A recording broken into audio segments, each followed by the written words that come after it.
For today's video, we've scoured the internet, sifting through blog posts, forums, and some pretty questionable websites to bring you 50 facts about your body, your mind, and the world around you that you probably didn't know. Whether you consider yourself an avid learner and connoisseur of random facts or just a curious mind looking for some trivia to share with your friends, we guarantee you that in today's video, you'll learn something that you never heard of before.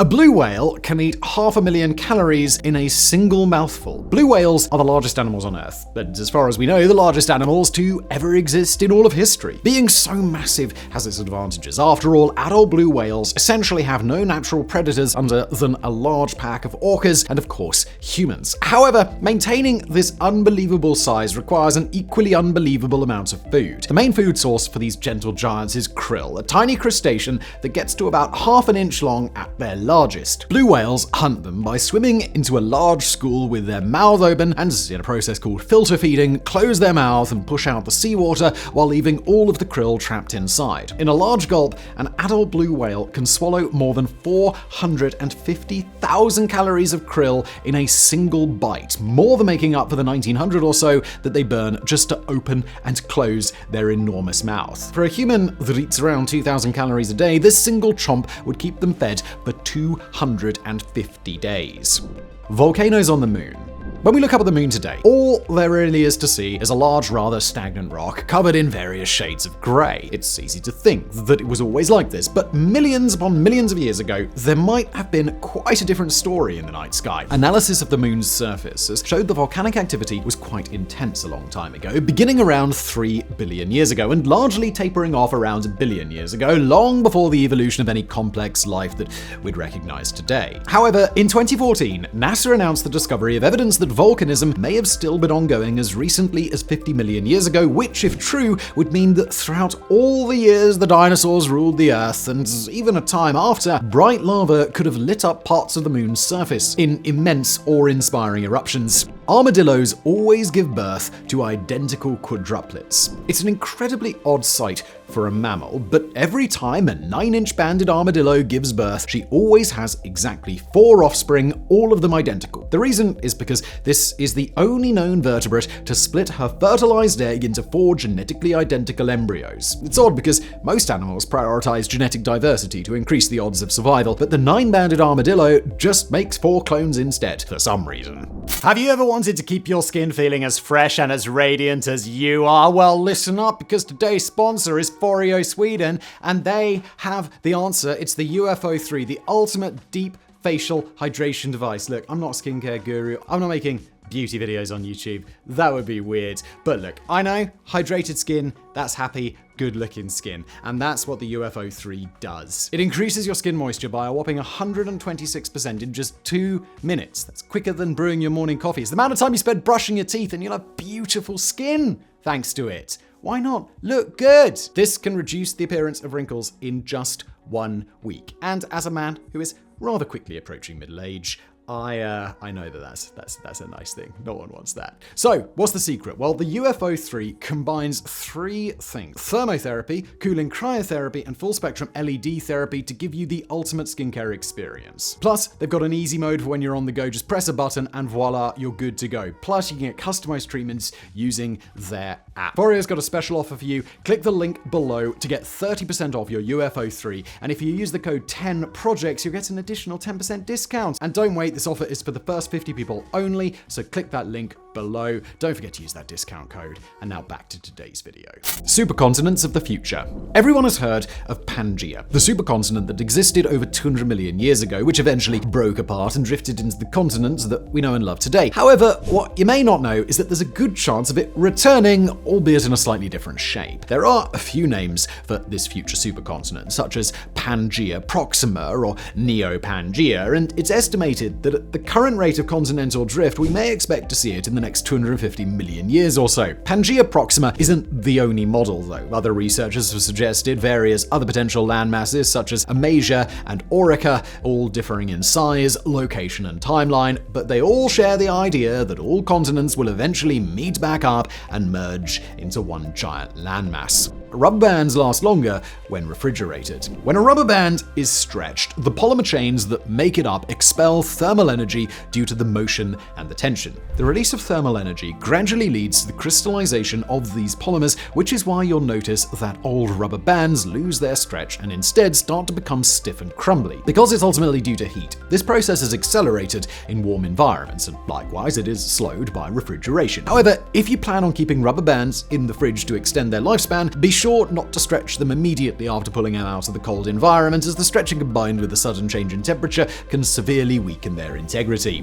Your brain is constantly eating itself. Phagocytosis is the process in which specific cells in our body engulf and consume things like foreign particles, pathogens, and any sort of debris or waste that could pose a threat to the body. One interesting part of this is that it also involves the consumption of our body's own cells, particularly ones that have already died or are damaged or infected. In our brain, we've developed specified cells known as microglia that handle this process, but with an added task. They also participate in something known as synaptic pruning, a process in which the microglia eat and delete neurons and synapses that are no longer deemed vital in order to maximize neural efficiency as you age. This self-consumption begins around the time of birth before declining in your late 20s, and it's believed that too much of this pruning could be implicated in diseases such as schizophrenia. On the other hand, not enough pruning can cause thinking difficulties in those with Fragile X syndrome, as their brain ends up filled with unused pathways that decrease overall efficiency. The world's oldest university is in Africa. When many people think of the world's oldest university, popular age-old places like Oxford or Cambridge come to mind. However, what's considered by many to be the world's oldest university is actually older than both of these, and it's located in Africa. The University of Al-Qarawiyyin was founded in the year 859 AD and is still standing today in Morocco. And though it was technically founded as a mosque, it quickly became a hub of education and research during the Islamic Golden Age and for the many centuries following that. Thus, UNESCO recognizes it as the oldest continually operating higher learning institution in the world. There are multiple types of hibernation. It's well known that loads of animals utilize hibernation to survive the winter months. By going into a sort of extended deep rest, creatures like bears are able to conserve their energy by sleeping often and rarely eating, which also means that they don't need to head out into the cold to hunt. But not every animal enters a state as deep as hibernation for the entire winter. Other animals, such as birds and mice, enter something called torpor, believed to be an involuntary state of lowered heart rate and metabolism that usually lasts just a few hours, perhaps to help the animal survive the night. In other parts of the world, however, animals aren't faced with the deadly cold, but rather the deadly heat. These animals, such as desert tortoises, salamanders, and even some hedgehogs, can enter a state known as estivation, a period of lower metabolism to cool their body and preserve their hydration levels. The Sahara is bigger than you think. The Sahara Desert is the largest hot desert on Earth. It's an understatement to say that it's absolutely massive, but maps of the Earth simply don't do justice to its true size. It's estimated that in total, the Sahara is 3.6 million square miles or 9.2 million square kilometers in size, making it roughly the same size as the continental United States, which really puts into perspective just how incredible a journey it must have been for traders who dared to cross it hundreds or even thousands of years ago.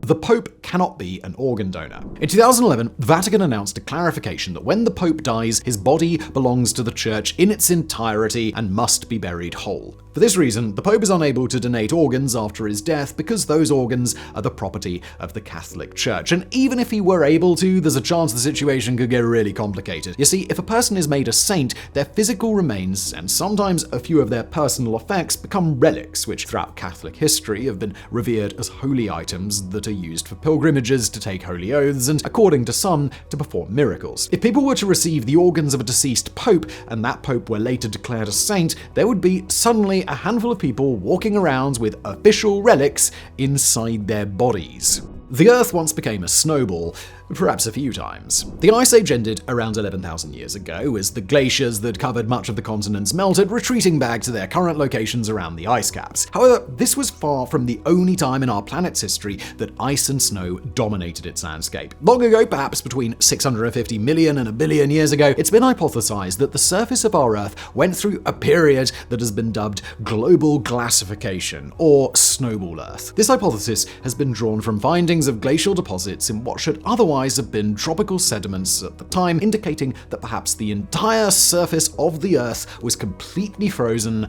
oceans and all. Interestingly, many proponents of the idea believe that this may have even happened on more than one occasion. As for what caused it, there are several ideas, such as a supervolcano eruption, which would block the sun's heat and lead to runaway cooling, which happens because as more and more of the ice forms on the surface, it continues to reflect sunlight back away from the planet, causing even more cooling. There are, however, some researchers who oppose the idea of snowball Earth and have come up with alternative explanations for the observed evidence, such as periodic shifts in the Earth's magnetic poles, while others claim if the Earth were to become entirely frozen, it would have been impossible for it to escape such a fate and warm back up so quickly. Compromise between the two has been dubbed the slush ball Earth, which posits that it wasn't exactly thick glaciers that covered the oceans, but perhaps just a thin layer of slush at the surface, and that Earth likely still had a somewhat warm band around the equator. Goosebumps are a bit outdated. Goosebumps are a bit of a strange reflex. When it's cold, or on occasion when you feel high levels of emotion, the skin on your arms, legs, and neck can become covered in tiny little bumps, with your hair standing up on end. As for what purpose these little bumps serve, well, they don't really serve a purpose at all, at least for humans. It's believed that goosebumps are a vestigial structure, an evolutionary leftover from our ancestors who found them a bit more useful. You see, many mammals have what are called erector pili muscles in their hair follicles. These tiny muscles, when activated, create the goosebump and pull the hair upright. For animals with a lot of thick hair covering their entire body, say a chimpanzee, this response helps to keep them warm. Not only that, but in some animals, it also helps them appear larger and more intimidating as their hair poofs up all over their body. More recent research indicates that prolonged activation of these erector pili muscles may even stimulate increased hair growth. Gotta get on that. Essentially, they are both a short-term and long-term aid to help animals fight the cold, but not so much for us humans. Over the thousands and thousands of years of evolution, we've lost most of this thick hair, but we kept the erector pili muscles, leaving us to be able to experience the sensation of goosebumps without receiving the same benefit that these other species enjoy. All the world's bacteria weigh more than all the animals. If you were to take all of the different types of biomasses on Earth, you'd find that, not surprisingly, the heaviest would be all combined plant life. This was last estimated to be about 450 gigatons, and if you didn't know, a gigaton is equal to a billion tons. What is surprising, though, is second place, because weighing significantly more than all humans, arthropods, mollusks, even livestock, is all the world's bacteria. Combined, all bacteria on Earth weigh an estimated 70 gigatons. It's almost incomprehensible that such insignificant, tiny beings are so numerous that they add up to this extraordinary number. For some reference, all fish on Earth combined weigh an estimated 0.7 gigatons, meaning microscopic bacteria weigh 100 times more than all of the world's fish alone. Everest is not the world's tallest mountain. Mount Everest is the ultimate goal of a mountaineering career. It's the highest peak one can climb on Earth, and it's among the deadliest mountains for good reason. However, it isn't technically the tallest mountain on Earth, just the one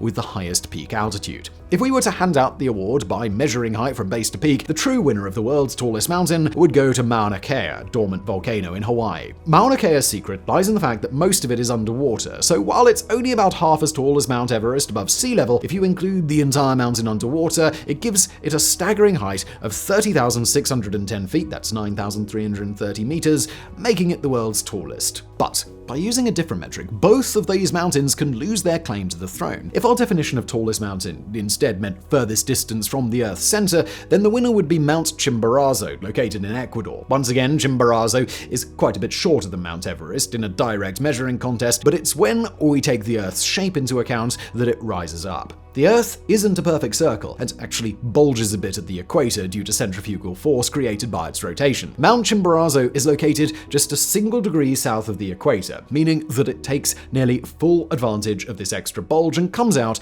about 6,500 feet, or about 2,000 meters further from the Earth's center than the tip of Mount Everest.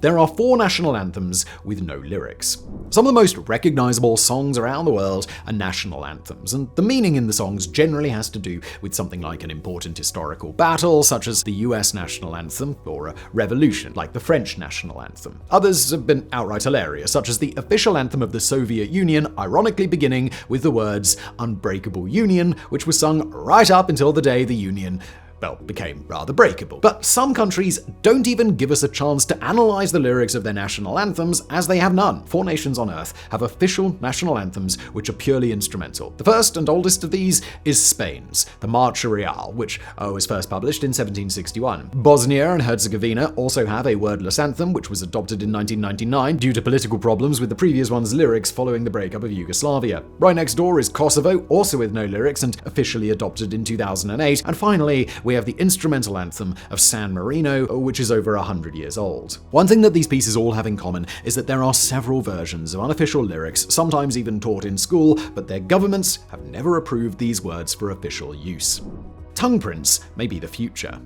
We've known since about 1700 that all humans have a unique fingerprint, and in the last few decades we've figured out how to utilize these in places like criminal investigations and unlocking your smartphone. But it's not just fingerprints that are unique identifiers for each person. Upon entering a highly secure location, you may be asked to perform a retinal scan, a palm scan, or even a voice match to prove your identity. But there's another unique aspect of everyone's body that has yet to be utilized in such capacities. It turns out that every human on Earth has a highly unique tongue print, likely contributing to our individual differences in speech or taste preferences. But it could also be used for security purposes or criminal investigations, as described in a 2016 study published in the Journal of Forensic Dental Science. A tongue scanner would be highly effective, as it would examine various different aspects of the muscle, such as shape, color, and texture patterns. For instance, fingerprints, for as useful as they are, have a few drawbacks. They can erode or be burned or damaged, rendering them unusable. And counterfeit fingerprints can even be created by lifting the print off of certain surfaces and then translating them onto a fake finger. Voice matching software can be highly inaccurate. All it takes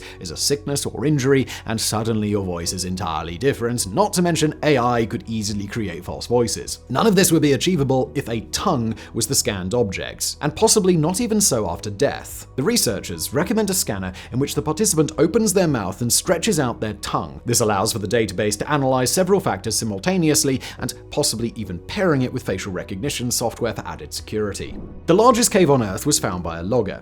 In 1991, a Vietnamese man named Ho Kna was out in a forest near his home searching for some quality timber when he stumbled across the entrance to a rather large cave. He decided to investigate a bit, but got a bit scared when he heard the powerful sound of rushing water and felt a strong wind emanating from the cave, and logically decided it wouldn't be wise to climb down into the mysterious, dangerous hole. A while later, he happened to meet 2 members of the British Cave Research Association, and they were very interested in his description of the cave, since their records and maps didn't show anything of the sort in the area. They asked him to find the cave entrance again, and Kna set off to do exactly that, doing it for nearly 20 years before finally finding it in 2008. After leading the researchers back to the cave with some proper equipment, a caving team descended, and they were amazed at what they found. Hang San Dong Cave is the largest in the world by cross-section. The main section of the cave was 5.6 miles or 9 kilometers long, and in some sections, it's so wide that you can fit a Boeing 747 inside without touching the walls or ceiling. The cave also features a super-fast subterranean river,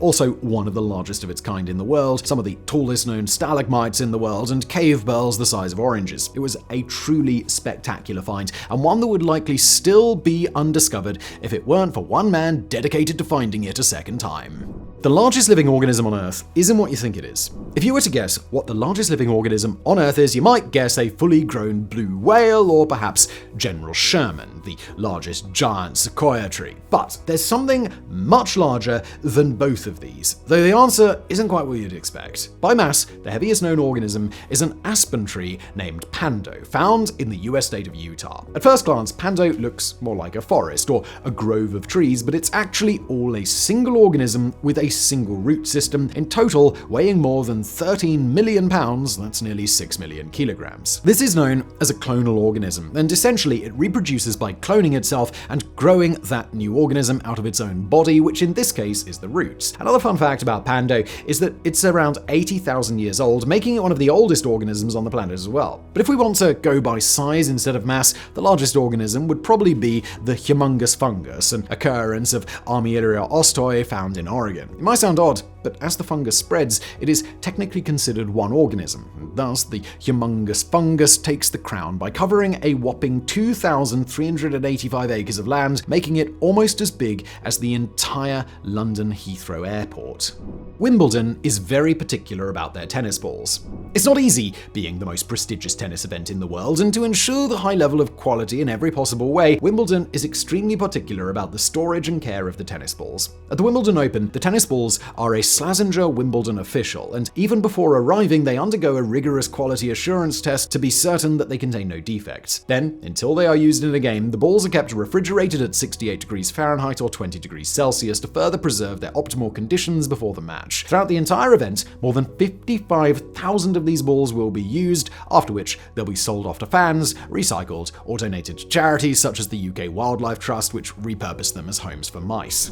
You have a blind spot in your eye. Eyesight is the sense that we humans rely on the most. After all, around 50% of our entire brain is used for visual processing alone. However, due to the way the eye is constructed, it actually has a blind spot that you're entirely unaware of during your day-to-day life. You see, the back of the eye is called the retina, and the cells here receive light and send signals back into the brain. The way they send these signals to the brain is through the optic nerve, and the part where the optic nerve connects to the retina has no light-sensitive cells, meaning it can't receive any light. You don't notice this for two reasons. The first is that your other eye has a different blind spot, so their combined vision makes up for each other's missing spots. But the other is that your brain just usually is really good at filling in gaps around you to make the world seem more continuous and stable. If you want to find your blind spot at home, close your right eye and hold two thumbs out in front of you, right next to each other. While keeping your eye focused on your right thumb, slowly move your left thumb to the left and watch closely, and you'll see the tip of the left thumb disappear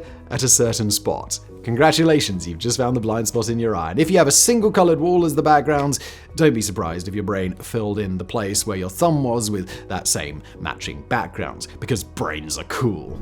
The US operated ice cream ships in the Pacific War. War isn't just about who has the biggest weapons or who has the most men. It's also about morale, because if your troops aren't motivated, you're already at a disadvantage. And that's why, during the Second World War, the United States thought of a unique way to raise the morale of their soldiers who were fighting against Japan. First, they purchased a concrete barge, estimated to be worth about $1 million, and then remodeled the entire thing for a single purpose: the production of ice cream. At its peak, the ice cream barge was able to produce 10 gallons or 38 liters of ice cream every 7 minutes. With a total ban on alcohol on Navy ships, ice cream became the go-to for a treat with the squad. Bomber crews were shaking and churning ice cream during their long flights. When the USS Lexington was struck with Japanese torpedoes and the order was given to abandon ship, sailors first broke into the ice cream freezer and saved as much as they could before jumping overboard.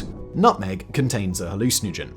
While its aromatic scent and warm flavor is often associated with the likes of Christmas time and ginger cookies, nutmeg actually has potential to cause harm in higher quantities. That's because nutmeg contains a substance called myristicin, a natural hallucinogen. When taken in higher quantities, such as more than a tablespoon or two of pure ground nutmeg, several concerning symptoms can arise. The most prominent of these is hallucinations, but many also report severe nausea, vomiting, headaches, dry mouth, and tachycardia. 2 instances of high nutmeg consumption have led to seizures, and others have been admitted to the hospital after their heart rate and breathing slowed dramatically. For this reason, it's recommended that children or breastfeeding mothers try to avoid any sort of supplemental nutmeg.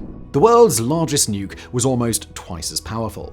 The largest nuclear detonation in history was achieved by the Soviet Union in 1961 with the detonation of the Tsar bomber. The 27-ton bomb was dropped from a Tu-95 aircraft and exploded high in the air, releasing a blast yield of around 50 megatons that was so powerful it damaged buildings 100 miles or 160 kilometers away. away. At half that distance, you would have received third-degree burns from the blast, and at half of that distance, basically everything was just instantly annihilated. Remarkably, the explosion was so bright that it could be seen from 620 miles or 1,000 kilometers away. That's almost the exact distance from Berlin to Paris. But what's terrifying is that this was allegedly just half of its potential power. The original design called for a 100 megaton explosion, but this was downgraded by the scientists at the very last moment because they weren't sure just how much damage they might cause. Just before the test was initiated, the researchers removed a uranium tamper that was inside the bomb, reducing its blast yield and significantly reducing its radioactive fallout. And it's a good thing too, because the plane that dropped the Tsar bomber was hit so hard with the blast wave from the bomb that they almost crashed and were barely able to recover before landing safely. If the bomb had been twice as big, the crew most certainly wouldn't have made it home. Flipping a coin isn't 50-50. Flipping a coin is one of the most classic ways to settle a 50-50 decision. But the odds of each outcome in a coin flip aren't exactly as even as you might have thought. And no, we're not talking about the 1 in a million chance that the coin lands perfectly upright on its rim. Percy Diasonis, a professor of statistics at Stanford University, has determined with his fellow researchers that a flipped coin is biased to land more often on whichever side was face up before the flip, with a result of about 51-49. He went on to say, "I don't care how vigorously you throw it, you can't toss a coin fairly." However, he does admit that it would take about 10,000 tosses before you begin to notice the discrepancy in an average setting, and this would only happen with newer coins, as the wear and tear on older ones might skew the results. But even crazier is his finding that a brand new US penny is more likely to land tails up about 80% of the time than heads up, due to the fact that the outline of Abraham Lincoln's head on one side is significantly heavier than the tails half of the coin. Mongolia is the least densely populated country on Earth. Mongolia is an absolutely massive nation. Ranking at number 18 on the largest of the planet, it's bigger than France, Germany, South Africa, or even Egypt. But it only has a mere fraction of the population that these other countries have, making it the least densely populated country on Earth if we don't include Greenland. The population of Mongolia is only about 3.4 million people, meaning that its average population density is about 2 million people per square kilometer. If the entire human race wanted to live with that same average population density as Mongolia, we would require 3.7 billion square kilometers of land, which would be about 7 times the entire surface of the Earth, including all of the oceans. Antarctica has an active volcano. It's easy to think of Antarctica as nothing more than ice, penguins, and a few scientists, but the southernmost continent of our planet holds a few surprises, one of which is that it has an active volcano. This is Mount Erebus, Antarctica's second tallest mountain and tallest volcano. It was first reported all the way back in 1841, thanks to an eruption that was happening at the time. Erebus made headlines in 1979 when Air New Zealand Flight 901 crashed directly into the mountain with 257 people on board, and it was determined that the cause of the crash was the angle of sunlight and bright white color of the mountain, making it almost invisible to the pilots. However, it was later found out that navigational instruments had also failed, and the company had attempted to cover this up, resulting in $100 million worth of lawsuits. Air New Zealand has since discontinued its Antarctic flyovers. Tragedy aside, there is still much for researchers to learn about Mount Erebus, such as unique microorganisms have been found living in its crater. And in 1992, an 8-legged robotic explorer was sent down into the volcano to take scientific measurements, though unfortunately its communication tether malfunctioned before it could descend to its goal. Sloths can hold their breath longer than dolphins. Dolphins are perfectly adapted for life at sea. A sleek body that allows for powerful, quick swimming, teeth and stomach ideal for catching and eating fish, the whole package, really. Well, except they can't breathe underwater. Since they're mammals, they need to surface for air every 10 or so minutes, and some have managed to stay submerged for up to 15. That's pretty impressive by human standards, but it's easily beat by an unlikely challenger, the two-toed sloth, which can hold its breath for an impressive 40 minutes. Turns out, two-toed sloths are actually decent swimmers, and they're much faster in the water than they are on land. Their secret to holding their breath for so long is that the moment their head goes underwater, their body instinctively slows their heart rate to 1/3 of its normal speed, helping the oxygen in their blood last much longer. The world's shortest commercial flight is in Scotland. Scotland has nearly 800 islands to its name, with 93 of them being inhabited. For nearly all of history, people have had to use boats to reach these, but let's be honest, that's incredibly very inconvenient in the modern age. Taking an airplane, on the other hand, is faster, safer, and you're not going to get wet. Loganair is a regional airline that serves these Scottish islands, and its claim to fame is that it operates the world's fastest scheduled passenger flight between the islands of Westray and Papawestray. After the wheels leave the runway, it takes an average of 1.5 minutes to land at the destination, with the fastest recorded time being a shocking 53 seconds. Not surprising, given that the trip is just 1.7 miles, about the same length as the runway at Edinburgh Airport. Flights have been regularly making the journey since 1967, and as of 2024, the airplane makes the route every day of the week except for Saturday. The Earth is getting greener. When we talk about climate change, it's easy to get caught up in the thinking that the future of the Earth is rather bleak. But while we're certainly damaging the planet that we live on, we have done a few things that are good for it, and one of those is making the Earth a bit greener. In the last 20 years or so, the green leaf coverage of the Earth has grown by 5%. That's especially impressive considering how much of the green coverage we destroy every year, meaning that plant growth and sustainability programs are outpacing our destructive tendencies. There are a few places where this growth has been seen the most. China and India have planted immense amounts of food in the last 2 decades to feed their massive populations, and China has also initiated a massive tree planting program, with March the 12th of every year being designated as National Tree Planting Day. Since 1979, Chinese citizens have voluntarily planted nearly 80 billion trees. In the future, one place to look out for added greenery in is Africa. 11 countries, stretching from Ethiopia in the east to Senegal in the west, have joined an initiative called the Great Green Wall, which is planning to plant an unreal number of trees stretching from coast to coast across the entire continent. And not only trees and forests, but the project managers envision what they call a mosaic of landscapes. The Great Green Wall is intended to increase biodiversity, stop the destruction of regions near the Sahara, and improve soil quality for the rapidly growing population of sub-Saharan Africa. It would take 38 minutes to fall through the entire Earth.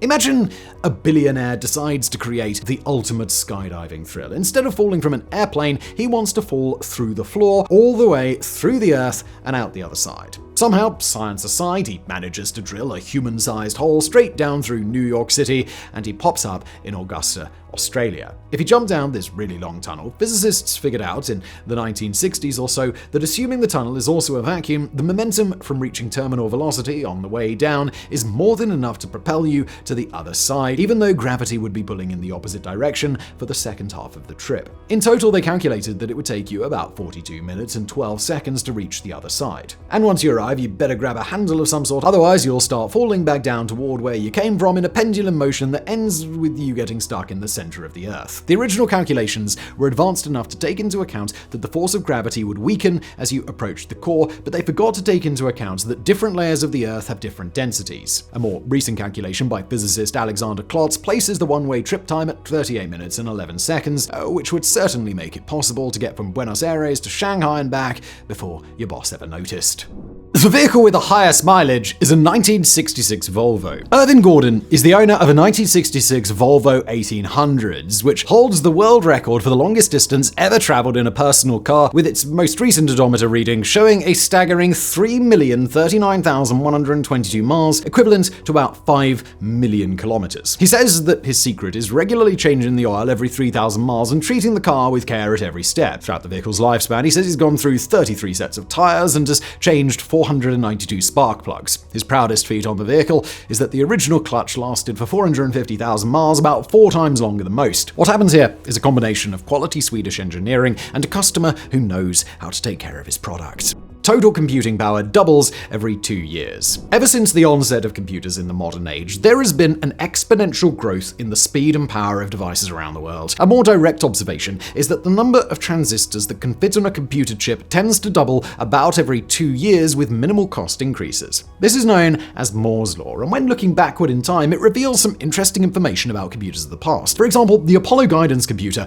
was a state-of-the-art device in 1969. It was the first computer based on silicon integrated circuits and handled the computation for guidance and navigation for NASA's spacecraft that landed the first man on the moon. That's one of the most impressive feats in human history, certainly, and it was all accomplished with 4 kilobytes of RAM. To put this in perspective, the first generation Xbox, released in 2001, featured 64 megabytes of RAM, 16,000 times more than the Apollo computer. And today, that is now incredibly outdated, as the newest Xbox features 16 gigabytes of RAM, 250 times more than the original console. The same progress can be seen in laptops, phones, even smartwatches. Moore's law leads many to speculate whether the computing speed progress will slow down at some point, or if there is some hypothetical limit that we'll run into in the distant future. Iceland eats the most fish per capita per year. Iceland tops the charts when it comes to fish consumption per capita. This makes sense, considering that it's an island in the middle of the North Atlantic Ocean, and fish understandably make up a significant portion of their diet. But the true numbers are still quite shocking. On average, a citizen of Iceland eats 199 pounds or 90 kilograms of seafood per year. The global per capita average is around a fourth of that, but other countries that are right behind Iceland include the Maldives, Portugal, and Kiribati. If you're curious, the country that eats the least amount of seafood per year is Afghanistan, with a per capita consumption of less than a pound per year. Ice fish have clear blood. The waters around Antarctica are not an easy place to survive. As the waters got colder over millions of years, while Antarctica drifted south and froze over, most marine life migrated to warmer climates, but a few stayed and evolved to survive the harsh conditions. One of these is the Antarctic blackfin icefish, and it has some peculiar traits, such as a rather clear body with no scales and extremely thin bones. In fact, its bones are so thin that with some icefish, you can see their brain through the side of their head. But perhaps the most interesting adaptation of these creatures is what they've done with their blood. In the early 1900s, it was discovered that their blood was colorless. This is due to the fact that, unlike basically every other vertebrate on the planet, icefish don't utilize hemoglobin and red blood cells to distribute oxygen. Instead, the fish absorbs oxygen through skin all over its body, hence why it has such thin skin and no scales. There are two possible reasons for these changes. The first is that colored blood, especially red, is highly visible to predators. Taking away that color takes away one of the hunter's tools. Second of all, blood, like we know it, becomes thick and viscous in extremely cold temperatures, so by taking out the hemoglobin, the fish is able to have runny blood that is pumped around quickly by a heart 4 times larger than is found in fish of similar size. All of this allows it to thrive in one of the most brutal locations on Earth and makes it one of the most unique creatures in the whole animal kingdom. Humanity has eradicated 2 diseases. Most people know that humans have eradicated smallpox. We've completely destroyed one of history's deadliest diseases through a global vaccination campaign, and it is truly one of our greatest achievements. After all, it's been estimated that smallpox killed at least 300 million people in the 20th century alone, and now it's never going to bother us again. Indeed, the only remaining remnants of the disease are stored in 2 places, one in the United States and the other in Russia. But smallpox isn't the only disease that we've completely wiped off the face of the earth. The other is rinderpest. Now, you might not have heard of rinderpest, and that's because it doesn't affect humans. It's a cattle plague that affects animals like cows, buffalo, deer, and giraffes. Death rates were extremely high among infected populations, nearly 100%, thanks to symptoms like severe fever, diarrhea, and necrosis. It was mainly spread through contaminated water, though it could also be spread through the air and was believed to be genetically related to measles. For hundreds of years, rinderpest wreaked havoc on livestock around the world, with major outbreaks in almost every country at one point or another. In the 1950s, thousands of wildebeests died in the Serengeti, a wake-up call to several surrounding countries that joined the early days of the eradication effort. Widespread vaccination and animal surveillance programs scoured countries for animals that seemed infected for years on end, and by the 1980s, rinderpest was only found in a handful of countries on Earth. By 2000, it was only being reported in Pakistan and Kenya, and by 2011, it was officially considered eradicated.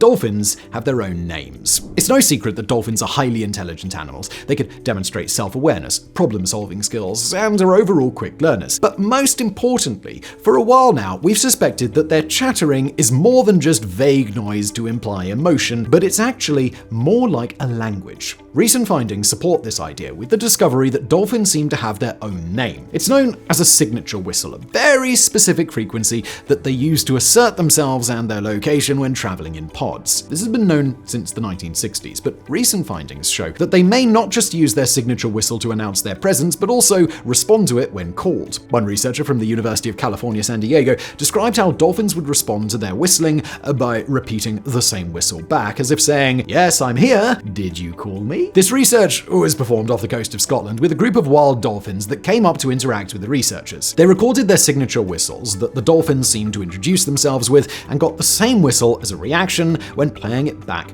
on a speaker. And just to check, the dolphins didn't respond at all when the scientists played whistles from a completely different pod. This shows a remarkable level of self-awareness and also gives us a glimpse into just how complex their language could potentially be. You're 14% more likely to die on your birthday, or are you? In 2012, a study by Swiss researchers came to the shocking conclusion that the most dangerous day of the year regarding mortality is your birthday. These results came from analyzing 2.5 million deaths in Switzerland between 1969 and 2008. Initial suggestions for this discrepancy were that elderly people tended to hang on, holding on to life for longer while looking forward to their birthday, but the researchers say there's no evidence of this. More likely, it has to do with an increase in dangerous behavior on one's birthday, such as excessive partying, heavy drinking, and drunk driving. And this would be the end of the fact if you were to read it on some clickbait website, but we're here to give you the full picture, and that includes that the lead researcher behind this somewhat doubts the findings. He stated that yes, they looked at 2.5 million deaths, and that is a large sample, but the birthday deaths were only about 900 higher than the average for the rest of the dates. He speculates that it may have been a record-keeping error that's responsible. This could happen if the death date or birth date is unknown and the coroner just fills in the same date in both boxes, or if someone is in a hurry and makes a mistake, they could accidentally write the birthday twice. According to him, if such mistakes were to happen in a small fraction of all death records, it would explain away most of the birthday anomaly. A more conservative outlook is that people are about as likely to die on their birthday as they are on other holidays, which have a slightly higher death rate than regular days, especially those holidays involving fireworks, because of course. Largest prime number. A prime number is any number whose multiplicative factors are itself and 1. It cannot be divided by any other number and results in a whole number. Most of us learned this when we were kids, and it's easy to think of prime numbers such as 7, 11, or 29. But as you move up into higher numbers, prime numbers get increasingly rarer, and there are significant cash prizes offered for the newest discoveries. The largest currently known prime number was discovered in December 2018 by Patrick LaRoche from Florida. This number has almost 25 million digits, which goes to show just how impossible it would be to use trial and error to find the next largest prime. LaRoche used a computer program called GIMPs, which thousands of people have been using for something like 2 decades, most of whom have come up empty-handed. But LaRoche succeeded in finding the prime just 4 months after starting with the software. If you're curious about finding the next prime number for yourself, there is a $150,000 prize for the person who finds the first prime number of over 100 million digits. And remember, that's not the number 100 million, which only has 9 digits. That's a number small enough that you could have a simple computer program try every number one by one and find it within a few days. 100 million digits is a number so large you can't even begin to wrap your head around it. For instance, a googol is 1 followed by 100 zeros, and this number is already so ridiculous that it's used to reference the number of subatomic particles in the entire visible universe. 100 million digits would be at least 1 million times the number of digits than even this, which is simply unfathomable. Half of gold on Earth comes from one place. If you took all of the gold in the world, all the rings, bracelets, and bars, and melted it down, it would fill up 3.5 Olympic swimming pools. That comes out to about 190,000 metric tons for all of human history. But the craziest part is that an estimated half of all the gold circulating around the world has come from a single place, the Witwatersrand Basin in South Africa. Small-scale gold mining began around the 1850s here, and the true potential of the region started to be realized soon after. In 1885, 2 men, George Walker and George Harrison, came across veins of gold that had broken through the surface of an old farm, and without investigating further whatsoever, they cashed out immediately and sold the land to some investors for a few $100s. This would turn out to be what is probably the biggest financial miscalculation in history, as the land that they sold turned out to contain an absolute motherlode of gold and is now probably worth several $1 billion. But this is just a small part of the Witwatersrand Basin, which is about the same size as Ireland. It's estimated that it contains about as much gold as the entire rest of the Earth's surface combined, though we aren't exactly sure why. Our best guess at the moment is that the region was downstream of an ancient lake bed of some sort which collected gold from a massive land area that received an abnormal amount of meteor impacts. This would have taken place about 3.9 billion years ago, not too long after the Earth had just formed, and when it's believed that the Earth was bombarded with gold-heavy rocks. If a large amount of them smashed into the southern half of Africa or other land masses, which have since been lost to time, it's possible that when oceans and rivers began forming, much of it was slowly swept into the basin, where it has rested now for billions of years. This bombardment was likely the origin for most of the gold in the Earth's crust, but a twist on this theory is that much of the gold found in South Africa was deposited in a single impact event. The Vredefort Dome is an impact crater 186 miles or 300 kilometers in diameter, and it was created about 2 billion years ago. There are some researchers that have speculated that this impact could have been caused by by a meteor almost entirely made up of precious metals like gold and platinum, depositing all the shiny metal that we find there today. And this theory isn't too far-fetched. Recently, analysis of the asteroid 16 Psyche orbiting the Sun between Jupiter and Mars with the rest of our neighborhood asteroids is comprised of 60% metal. It's a massive potato-shaped mass, and if you were to sell its contents at current market prices, it would be worth about $700 quintillion. That's a 1, followed by 20 zeros. It's not hard to imagine that a smaller version of 16 Psyche may have smashed into Earth long ago and left all of its goodies in the Witwatersrand Basin. The day after Thanksgiving is called Brown Friday. Across the United States, the day right after Thanksgiving is referred to by most as Black Friday, a nationwide shopping frenzy with unbelievable sales and even more unbelievable credit card debt. But to plumbers of America, this day has a different name: Brown Friday. This is the busiest day of the year for most plumbers, and for several reasons. Yes, one of them is the clogged up toilet pipes from your turkey and mashed potatoes not agreeing with your stomach, but there are a lot of other reasons that take up a lot more time than just plumbing the porcelain throne. Extra food preparation means that a lot of food waste ends up getting thrown down the garbage disposal in the sink, including stuff that shouldn't be thrown there, such as stringy vegetable scraps or turkey bones. Another common problem is that Thanksgiving is often the only time of the year when families cook a large turkey, and if they're not too experienced with that process, they may dispose of all the leftover grease by pouring it down the drain or toilet, resulting in a call to the plumber the next day when the grease cools, solidifies, and blocks up the whole system. And finally, there's the issue of unsupervised small children, which can cause all of the previously mentioned issues and much more. The Pyramid of Giza doesn't have 4 sides. The Great Pyramid of Giza is arguably the most well-known building in the world, and it's probably held that title for several thousand years. And for most of history, we did believe that it was just a normal square pyramid shape. However, that's not exactly accurate. Each of the pyramid's 4 sides are actually split by a vertical line from base to tip, creating a super subtle indentation and meaning that it actually has 8 distinct sides. This was first discovered by a British Air Force pilot named P. Groves. Groves was flying over the pyramids when he noticed some odd shadows on the triangular faces and snapped some photos as evidence. Indeed, his photos showed that during sunrise and sunset, the extra sides of the pyramid are visible,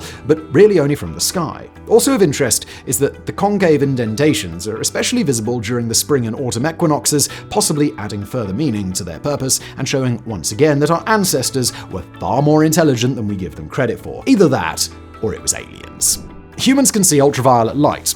It's estimated that the human eye can see around 1 million different colors, and several studies have found that women are very slightly better at discerning shades of color than men. It sounds like a lot, but all of these colors we enjoy in the world around us are but a fraction of what's actually out there. The photons that our cells can interpret, visible light, only make up about 0.0035% of the entire electromagnetic spectrum, meaning the vast majority of the waves flowing through the universe are completely invisible to us, but not to every animal.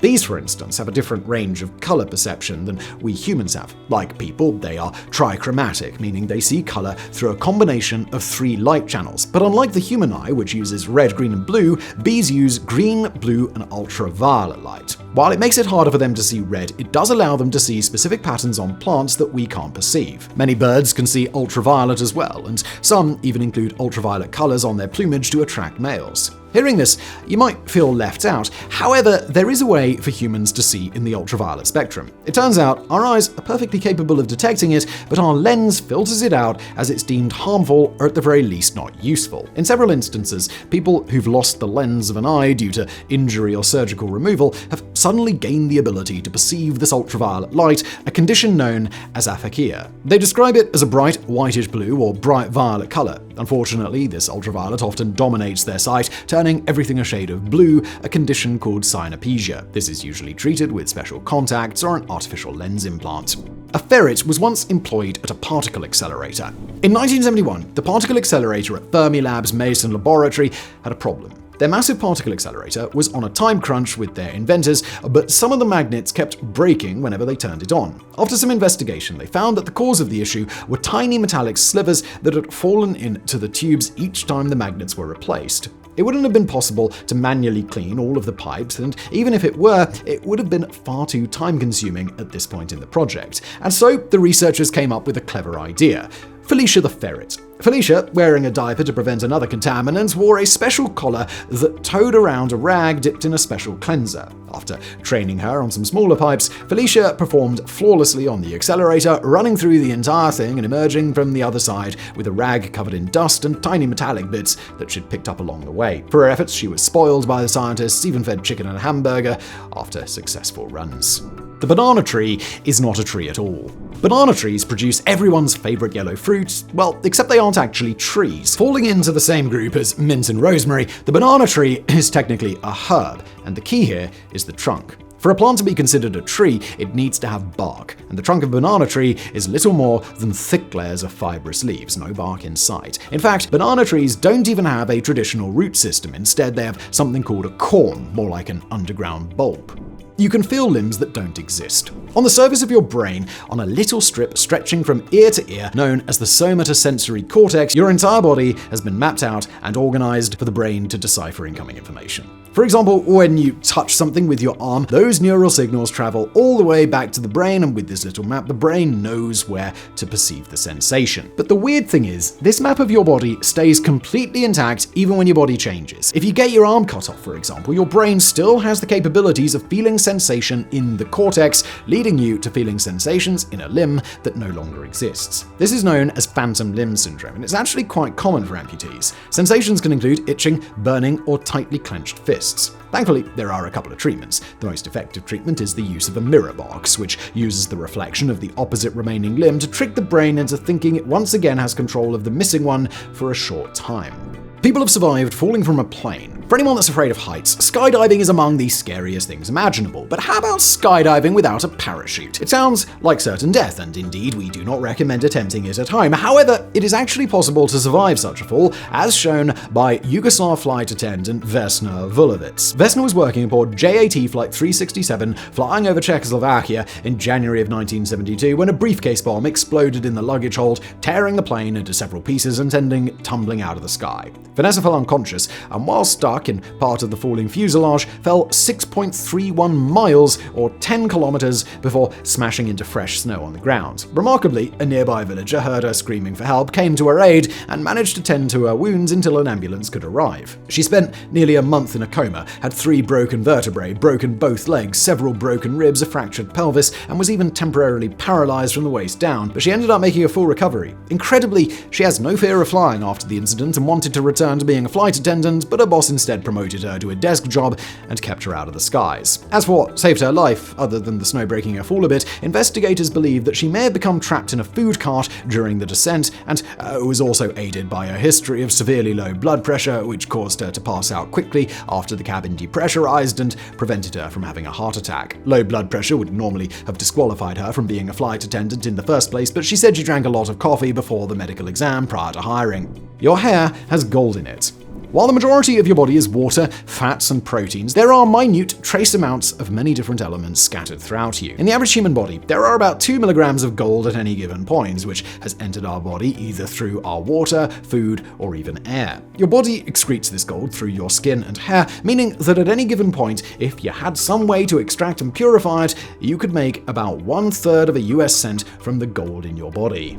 Some languages have no relatives. The vast majority of human languages have been classified into categories that lay out their history and evolution. And using historical records and similarities in vocabulary and grammar, we've gotten pretty good at tracing their histories, even for ones that seem only distantly related, such as Albanian, which confidently falls under the Indo-European classification. But some languages don't appear to be related to any others in any sort of meaningful way. Languages with no relatives are called isolates, and some examples of these include Basque, spoken in Europe, and Zuni in North America. It's thought that language isolates today are simply the last remaining member of their language family, as the others have all gone extinct. There are more smokers in China than anywhere else. In the United States, Canada, and much of Europe, tobacco use is on a steady decline, and has been for decades now. But not every part of the world shares the same concerns about its usage. While they don't have the highest per capita usage, China has the highest number of smokers for a single country, last recorded at an estimated 350 million people. That means there are more smokers in China than there are people in the entire United States, fueled by an estimated 2.4 trillion cigarettes sold every year.